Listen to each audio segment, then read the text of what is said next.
Bonjour tout le monde, bienvenue. Ceci est la troisième partie de notre projet et aujourd'hui nous allons apprendre à utiliser le mode édition Edit Mode. Pour cela, nous allons utiliser cet objet. Ceci est un chevalet pour un livre qui sera un des éléments principaux de notre animation. Pour commencer, je vais vous montrer ce qu'est Edit Mode. Comme on l'a vu la dernière fois, Edit Mode permet de modifier des sous-éléments d'un objet. On l'a fait avec une courbe qui a seulement des points et les tangentes. Mais pour un mesh, donc un objet, c'est légèrement plus complexe. Et ici, vous voyez une description de tous les éléments qui composent un mesh. Nous avons tout d'abord ce qui est appelé des vertex ou des points.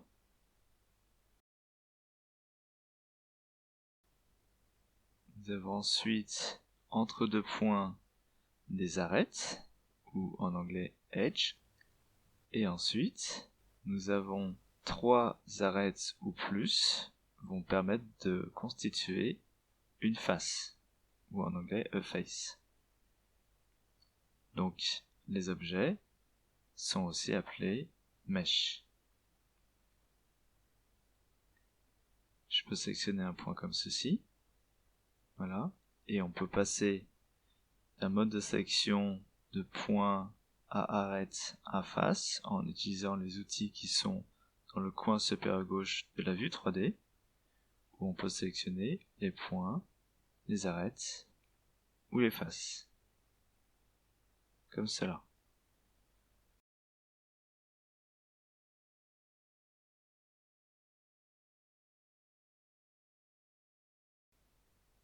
Maintenant, une face avec 4 points ou arêtes est appelée un quad.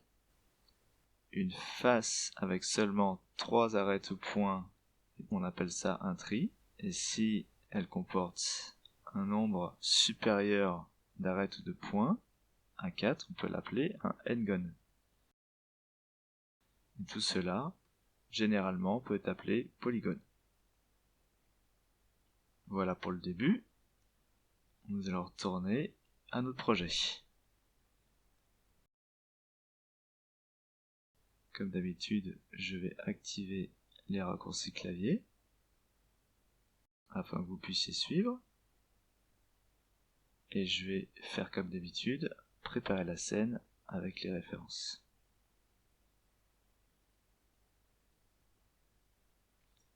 Comme la base de l'objet est plutôt circulaire, cette fois-ci je vais commencer avec un cylindre.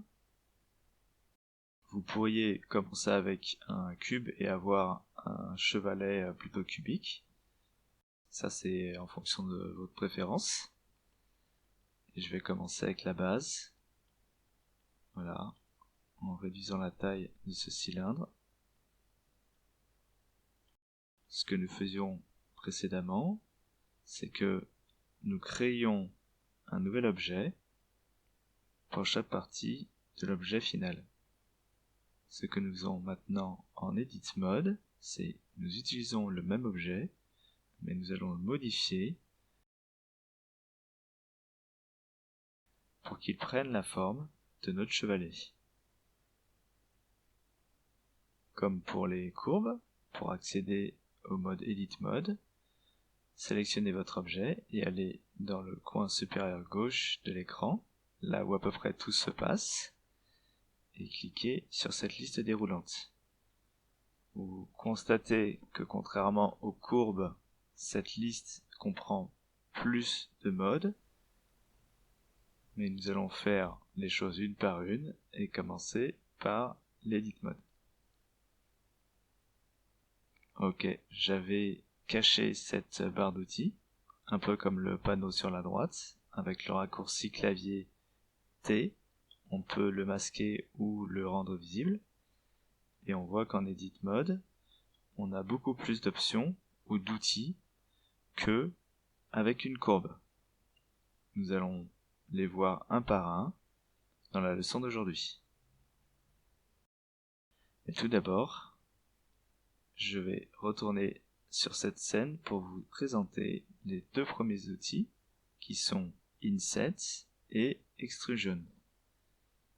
Je vais commencer avec Inset, qui est un outil qui permet de créer une face plus petite à l'intérieur d'une face existante.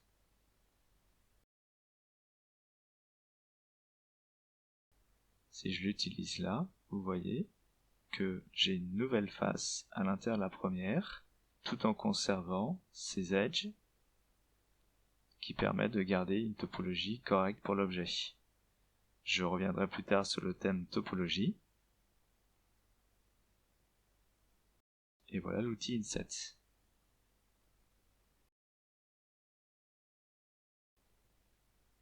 Pour ce qui est de l'extrusion, nous l'avons utilisé pour les courbes, donc c'est différent de la duplication. Si je duplique un vertex, un point, cela me crée un nouveau point. Si je duplique une arête, j'ai une autre arête. Et si je duplique cette face, j'obtiens une nouvelle face. Et l'extrusion va dupliquer l'élément en cours, mais conserver un lien avec l'élément original. Si on revient sur cette vue, on a des vertex, ensuite des edges et des faces, ou des arêtes et des faces. Et donc, si je fais une extrusion de ce point, je vais avoir pour connecter les deux une arête.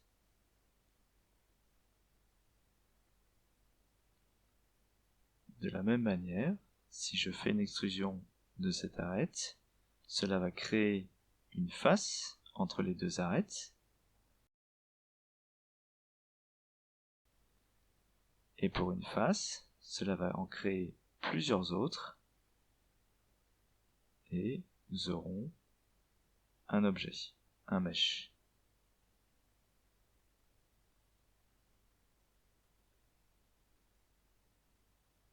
Voilà à quoi correspond l'outil extrusion.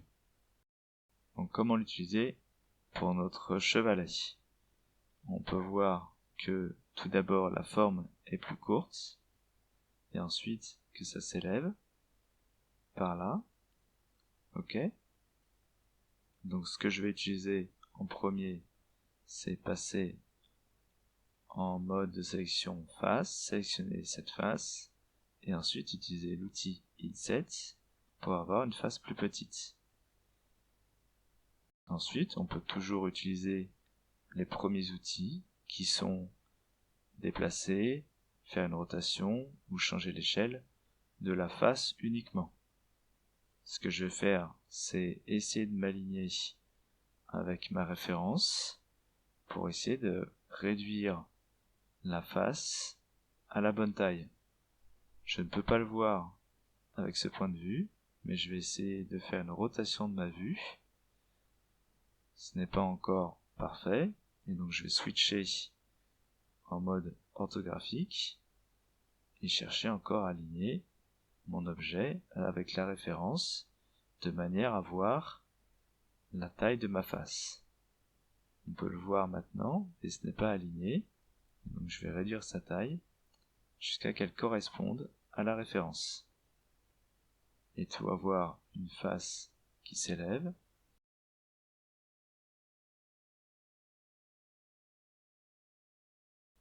Ce qu'on peut faire, c'est de s'aligner ainsi et utiliser maintenant l'outil Extrude pour surélever la face en la conservant connectée à la précédente. Ensuite, je peux toujours réutiliser l'outil Extrude et réduire la taille de la face pour qu'elle soit alignée avec le dessin derrière. Je vais ensuite répéter ces opérations en répétant la forme de ma référence. Je vais maintenant faire un inset. Et puisque ce serait trop long à aligner exactement, je vais juste faire à l'œil. L'avantage de ce projet, c'est qu'il est fait en sorte qu'on n'a pas besoin d'être précis pour faire les objets. Je vais refaire un extrude, diminuer la taille, et recommencer encore. Et un nouvel extrude jusqu'au bout là-haut. Je vais déplacer cette face un peu plus haut.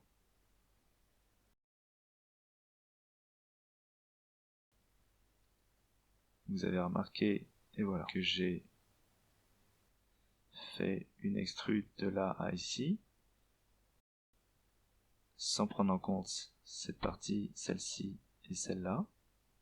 Mais c'est pour vous montrer les prochains outils, qui sont pas forcément le prochain, mais l'outil d'ensuite, Loop Cut et Knife. Si on revient sur cette scène-là, je vais vous parler de ce que sont les loops, ou donc les boucles. Les boucles, si je passe en Edit Mode, sont un ensemble d'arêtes, de faces ou même de vertex, donc de points, qui vont créer une boucle sur l'objet. Je peux sélectionner une par une chacune de ces arêtes, et à la fin on se rendra compte que cela constitue une boucle autour de cette sphère. Cette sphère qui est appelée UV sphère. J'ai la même chose sur ce cube si on devait suivre ces arêtes. Un terme qu'on utilise le plus, c'est Edge Loop, donc une boucle le long des arêtes, et donc nous avons des outils pour les sélectionner facilement. On peut aller dans le menu Select, Select Loops, et choisir Edge Loops. Et cela a bien sélectionné une boucle d'arêtes autour de ce cube. On peut le faire avec cette arête-ci, et passant par le même menu, et on remarque qu'il a sélectionné une autre boucle basée sur la première arête sélectionnée. On peut utiliser un raccourci clavier pour cela. Maintenez la touche Alt sur votre clavier et sélectionnez une arête comme ceci. Il existe une autre option qui permet de sélectionner des arêtes, mais pas sous forme de boucle, mais ce qui est appelé ring, donc un anneau, et cela va sélectionner toutes les arêtes qui sont parallèles à la première sélectionnée. J'ai évoqué le terme topologie un peu plus tôt, et donc cela définit la manière dont les faces, les arêtes et les points sont disposés sur notre modèle afin de créer la forme finale. Cette sphère et ce cube ont une topologie correcte parce que cela semble bien organisé. Nous avons des boucles qui sont utilisables. Ici, quand je choisis ceci, ça ne fait pas de boucle parce qu'il y a deux chemins possibles ensuite et le logiciel ne sait pas lequel constitue la boucle. Donc il s'arrête à la fin de ce bord. On peut ajouter une autre boucle ou un bout de boucle à la sélection en maintenant la touche Shift et ensuite la touche Alt et sélectionner une de ces arêtes pour l'ajouter à la sélection. Je vais vous parler d'une autre astuce pour les sélections. On peut ajouter à la sélection avec la touche Shift, comme fait précédemment.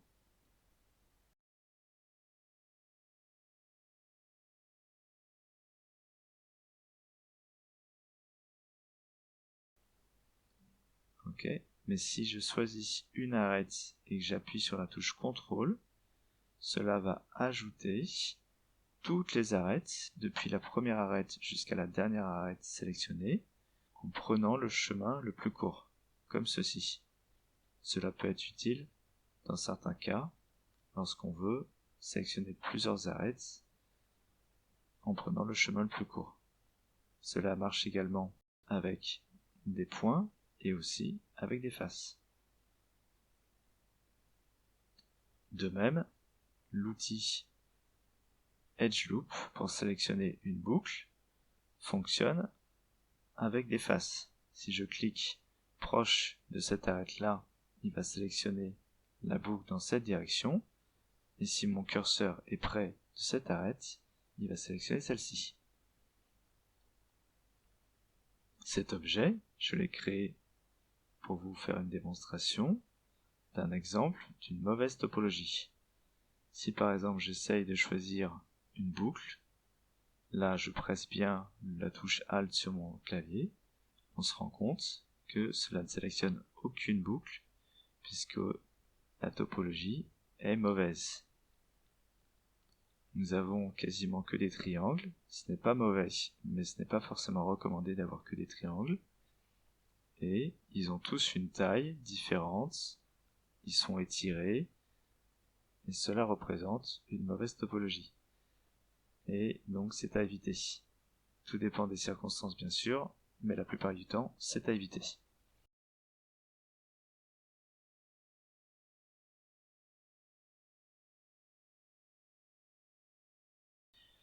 Donc si on revient ici, les prochains deux outils que j'allais vous montrer, c'est l'outil Knife, donc couteau, et l'outil Loop Cut. L'outil couteau va donc couper notre géométrie. Si je voulais ajouter ces parties-là, je peux cliquer avec le bouton gauche de ma souris pour activer l'outil couteau.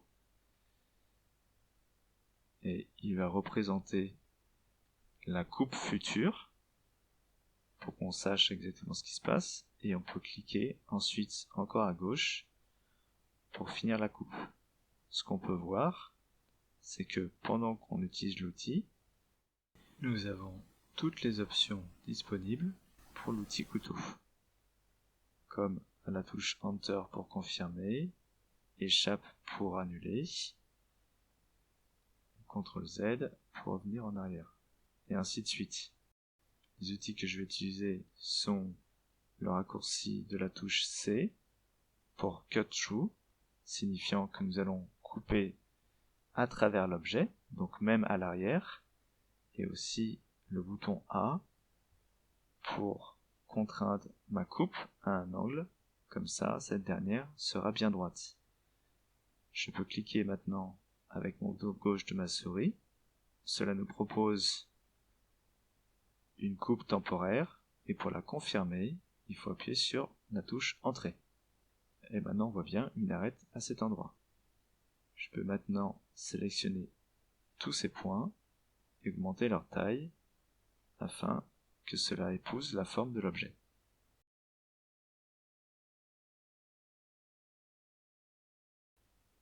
Pour ces deux parties, je vais utiliser l'autre outil, donc le Loop Cut, donc c'est-à-dire une coupe sur une boucle. Si j'essaie de l'utiliser sur cet objet, je ne peux pas, puisqu'il n'arrive pas à trouver de boucle. Donc cela confirme que c'est une mauvaise topologie. Et si j'essaye sur cette sphère, on voit bien qu'il trouve des boucles illustrées avec cette ligne jaune. On retrouve cette ligne jaune ici, qui va nous montrer la direction de la coupe. Elle est entre deux boucles, celle du bas et celle du haut, et on voit que, en fonction de là où je place ma souris, le logiciel va nous suggérer des coupes à d'autres endroits. Moi je la veux ici, donc je vais juste cliquer avec le bouton de ma souris gauche pour confirmer ma coupe. Et quelque chose que je ne vous ai pas montré jusqu'alors, c'est ce panneau qui se trouve en bas à gauche de la vue 3D. Et ce dernier s'appelle le panneau des dernières actions. Cela veut dire qu'il va proposer toutes les options disponibles pour la dernière action effectuée. Cela fonctionne en utilisant un outil et même quand on crée un objet ou qu'on le déplace, et ainsi de suite. Maintenant, nous avons l'option de choisir le nombre de coupes. On en a une pour l'instant, mais je peux passer à 2 ou même à 3. Et je peux aussi changer la valeur factor qui va déterminer si la coupe est proche d'une boucle ou de l'autre. Ce que je peux faire, c'est choisir une seule coupe et la placer à cet endroit. Ensuite, faire une seconde coupe. Et ensuite, j'ai toujours ces options qui me permettent de modifier sa position.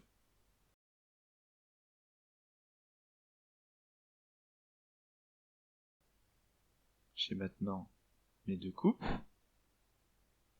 Mais si je faisais un agrandissement comme ça ne suffirait pas à avoir la forme comme ça qui ressort. Cela nous amène à notre prochain outil, qui est l'outil Bevel. Pour vous montrer comment cela fonctionne,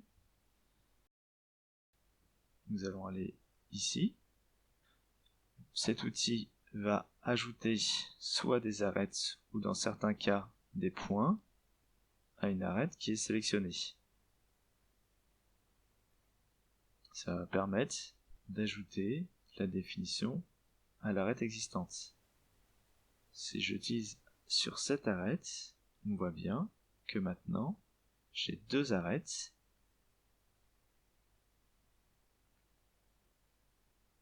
Si on utilise maintenant le panneau de la dernière action, on peut choisir de rajouter plus de segments, arrondissant notre bevel, qui est un biseau, et on peut aussi choisir sa largeur, au milieu de plein d'autres options.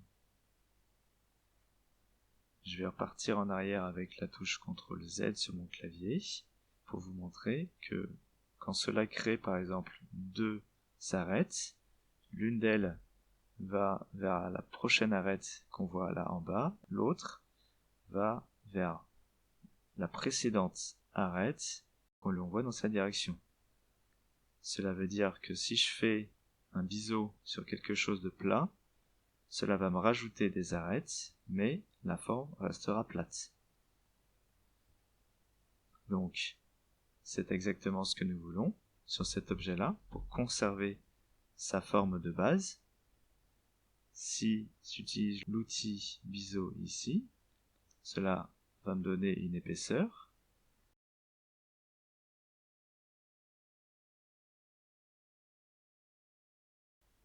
Et ce que je peux faire pour avoir une forme qui ressort, c'est ajouter un segment au milieu.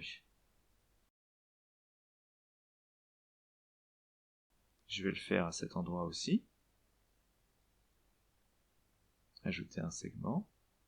Si je choisis maintenant le segment du milieu et que je l'agrandis,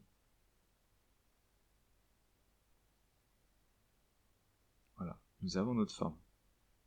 Et à cet endroit également. On peut s'apercevoir que la forme ici n'est pas tout à fait correcte, donc je peux ajouter une coupe ici, changer sa position, voilà, et réduire sa taille. Je vais maintenant finir ce modèle jusqu'en haut, et ensuite je vous montrerai d'autres outils.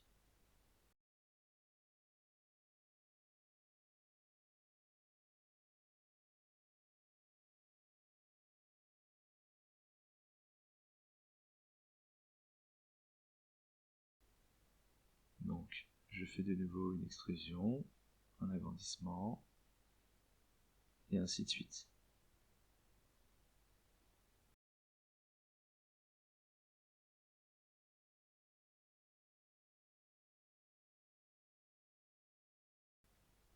Ici, il me faut un inset, que je vais estimer toujours à l'œil. Pas trop mal, mais ça va aller. Ceci étant plat mais plus grand, ce que je peux faire c'est un extrude, mais au milieu, appuyer sur le bouton droit de ma souris. Cela a annulé le déplacement de la face, mais pas la création de la face. Ce qui veut dire que j'ai toujours une face à cet endroit-là. Nouvelle, mais elle est juste plate ou au même endroit que la précédente.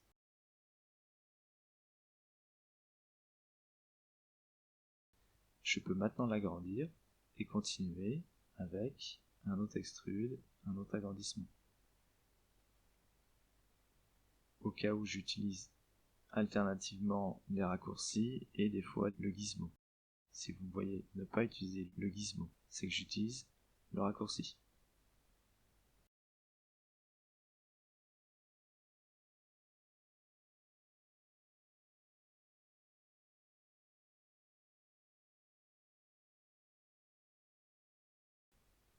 On va passer à la vue de côté et je vais finir cette partie-là. Ok. Un outil dont j'ai parlé la dernière fois, si vous vous souvenez, c'était l'outil shear, donc qui veut dire tordre. Je ne sais pas l'utiliser avec une courbe, mais la plupart du temps je l'utilise avec un mesh, comme ce dernier.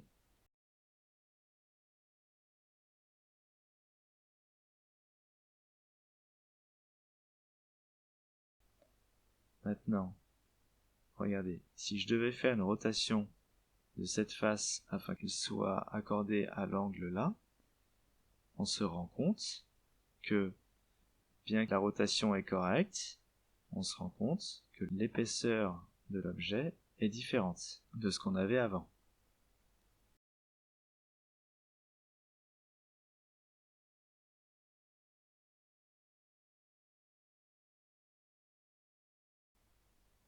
On pourrait faire un agrandissement comme ça, mais ça risque de ne pas être exact. L'outil shear est utilisé pour ce genre de situation.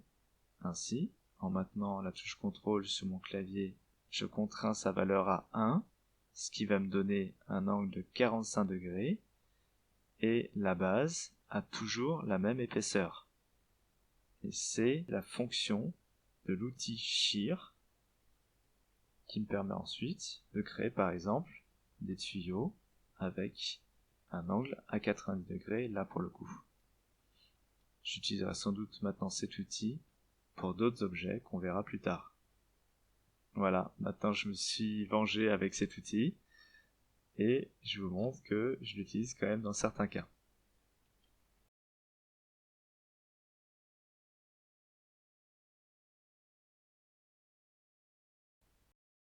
Nous avons ensuite cette partie rectangulaire. Je pourrais très bien partir de cette forme cylindrique pour faire quelque chose de carré, mais ce sera juste trop long. Donc ce que je vais faire, c'est que je vais ajouter un objet. Quand on est en edit mode, on peut toujours ajouter des objets.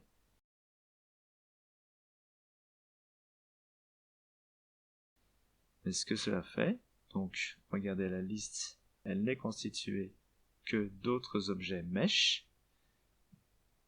Donc pas celui-là, je vais rajouter un cube.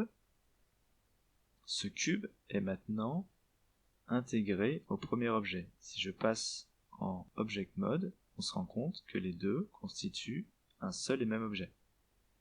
Comme si je les avais créés séparément, mais que je les avais ensuite joints, comme on a vu quand nous faisions la table.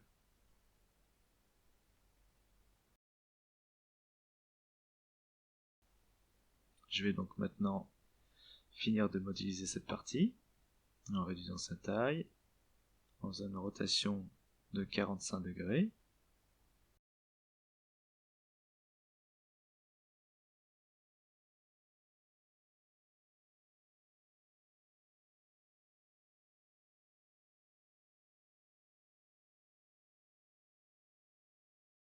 Et voilà. Ce que je vais faire pour cette partie, c'est refaire un loop cut, ainsi, le déplacer vers le bas, comme ceci, Et ensuite, sélectionner cette face et faire un extrude dessus. Voilà, on est quasiment bon.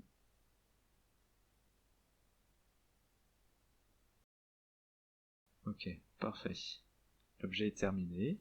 Nous avons vu jusqu'à maintenant les outils Extrude, Inset, Bevel, Loop Cut, Knife et l'outil Shear. Et nous avons 1, 2, 3, 4, 5, 6 autres outils à voir. Ce que je vais faire, c'est que je vais arrêter cette vidéo pour ne pas qu'elle soit trop longue. Faites-moi savoir dans les commentaires si vous préférez plusieurs petites vidéos ou une grande vidéo de par exemple 1 heure. Je vous vois très bientôt dans la prochaine partie. En attendant, amusez-vous bien, faites attention à vous. Ciao.